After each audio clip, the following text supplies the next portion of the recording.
Halo, assalamualaikum warahmatullahi wabarakatuh. Jumpa lagi dengan Kang Boel di sesi Asia ya. Di sini saya sedang amati file audio SD. Saya amati ini dari seperti biasa. Saya cari-cari reentry momentum ya. Saya di sini menggunakan momentum H4 sini ya. Oke, nah ini. Ada momentum H4 sini ya. Nah, ini momentum H4. Kemudian harga dia udah bergerak naik, cuma memang di sini ini belum sampai ke MA high sini. Nah, ini kan. Cuma belum sampai ke MA high sini. Nah, harusnya memang yang paling bagus adalah ketika dia naik dulu ke atas sini. Nah, cuma di sini ketika saya lihat tadi di H1, nah di H1 sini sepertinya udah ada reaksi turun teman-teman di sini. Dia akan sampai ke sini hanya sampai ke mid BB pun kurang. Cuma kalau saya lihat di time frame ketiga di M15 ini, nah ini posisinya udah sangat bagus ya. Dimana di sini ada sinyal dari stokastik ya, hanya sinyal ya. Sinyal, jadi untuk validasinya tetap menggunakan BBMA lagi. Nah, dimana di sini ada momentum ekstrim, harga turun ke MA low, membuat TP wajib, kemudian naik lagi ke atas membentuk MHV. Nah, di sini ya. Ini zona MHV-nya di sini. Nah, artinya kita tinggal menunggu CSAK saja, teman-teman. Nah, ini ya. Ini udah mau satu full structure BBMA ya.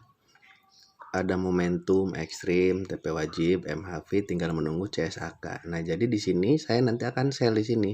Ketika close candlestick yang ini, M15 ini ya, masih sekitar 5 menit lagi. Kalau ini 5 menit lagi turun jadi CSAK, maka saya akan sell di sini. Nah, hanya seperti itu teman-teman analisanya ya. Analisanya sangat simpel sekali. Dimana saya ulangi lagi, H4 ada momentum sell. Memang di sini belum naik sampai atas. Paling bagus sih emang ke atas. Tapi kalau seandainya di sini pun udah bereaksi turun, kenapa enggak ya gitu? Karena tidak selalu reentry ini sampai ke MA high juga ada ya. Jadi ada juga reentry yang tidak sampai ke MA high. Sepengalaman saya seperti itu. Jadi di sini ketika ada momentum kemudian ini tidak sampai atas, tapi di time frame bawah sudah membentuk setup di sini ya. Nah, ada momentum ekstrim TP wajib, MHV. Nah, kalau ini jadi CSAK berarti kan ini udah full structure ya di time frame entry-nya. Jadi saya bisa entry di sini walaupun H4-nya itu belum sampai ke MA high, atau di sini H1 pun ini belum sampai di minimalnya mid BB sini. Nah, ini pun agak beresiko sebetulnya karena di sini ada CSA buy, teman-teman. Bisa jadi ini menjadi reentry ke atas ya. Nah, cuma kalau memang dia jadi reentry ke atas, ini kan nggak akan ada setup sell di sininya. Nah, di sininya di M15-nya. Jadi ketika ini ada setup sell di sini, maka ini valid reentry H4-nya. Nah, ini 3 menit lagi ya. 08.12 berarti sampai 08.15 3 menit lagi. Manakala ini terbentuk setup sell di sini, nah ini valid. Kalau enggak, saya akan tunggu lagi 15 menit lagi. Kita tunggu aja, mudah-mudahan setupnya terbentuk di sini. Tinggal beberapa detik lagi. Nah, ketika ini masih tetap seperti ini, maka saya akan sell ya.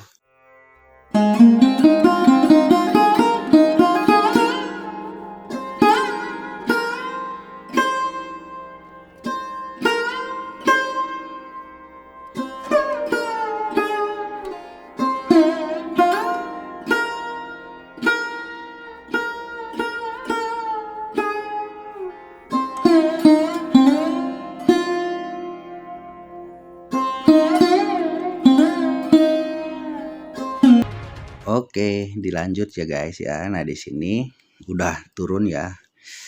Turun kurang lebih 30, hampir 30 pip ya dari saya entry sini sampai ke sini. Nah, di sini saya menggunakan M15 sebagai time frame pertama ya. Dari sini ambil sinyalnya. Kebetulan saya ambil sinyalnya dari stokastik juga yang sekarang sini. Ketika ada sinyal stokastik di atas, berarti ini menandakan reentry dari H4 ya. Nah, tadi saya lihat pagi-pagi ya. Saya lihat H4-nya posisinya, nah ini ada momentum sell di sini. Momentum sell dan harga di sini sudah ada bereaksi naik ya, cuma memang tidak sampai MA high di sini teman-teman. Tidak sampai MA high di sini, dia hanya sampai MA 10-nya saja. Tapi di sini dikonfirmasi dengan H1-nya itu sama teman-teman, membuat reentry dari sini ya. Momentum membuat reentry di sini. Di sini juga kurang sedikit ke mid BB, tapi saya ambil aja karena di time frame ketiganya di sini ada sinyal stokastik sini ya. Dari sinyal stokastik kemudian ada konfirmasi CSAK sell di sini setelah terbentuk pull structure. Nah, di mana di sini ada momentum ekstrim, TP wajib, MHV. Nah, ini akan disebut MHV manakala ini menjadi CSAK sell. Nah, di sini ketika tidak ada CSAK sell, ini namanya bukan MHV karena kemungkinan dia jadi momentum ke atas ya. Jadi pull structure itu momentum ekstrim, TP wajib. Nah, sampai sini ini masih belum disebut MHV teman-teman. Ketika dia turun jadi CSAK baru ini namanya MHV di sini. Nah, makanya dalam BBMA tidak ada setup sell di MHV sini, adanya di CSAK sini dan di momentum sini. Karena tidak ada entry di MHV sini ya. Kalau saya gitu ya, kalau di luaran ya nggak tahu. Karena saya beranggapan ini hanya sebagai sinyal awal saja. Ekstrim dan MHV itu hanya sinyal awal.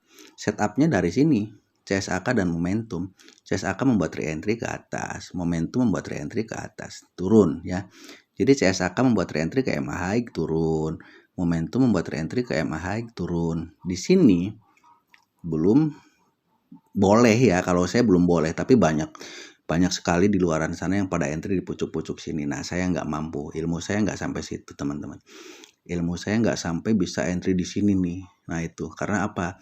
Karena saya nggak mau ambil resiko ketika ini jadi momentum ke atas. Nah, ini akan terseretnya lebih sangat jauh ya. Jadi kalau misalkan ada yang pada entry sell di sini dapat pucuk, oke ya, dia dapat pucuk turun di sini, dapatnya pucuk banget. Tapi kalau dia jadi momentum, ini bakal ketariknya juga jauh banget teman-teman. Makanya saya di sini selalu ambil ketika terbentuk pull structure, momentum, ekstrim, TP wajib, MHP. Nah, di CSAK sini saya baru entry. Saya nggak entry di sini.